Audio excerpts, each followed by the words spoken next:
pu chairman le ZPM party khoi tu te kan minister te le mele te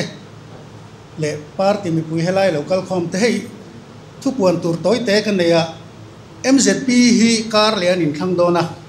ri tam maya ZPM support le MNF support ti te na ria chanchin bu ate ari ni sarkar ang le party angin ZPM le sarkar chu kalphung thar chuan NGO in thana in rol thul kan tilo chu party mi puiten min lo khiat a tha ti na po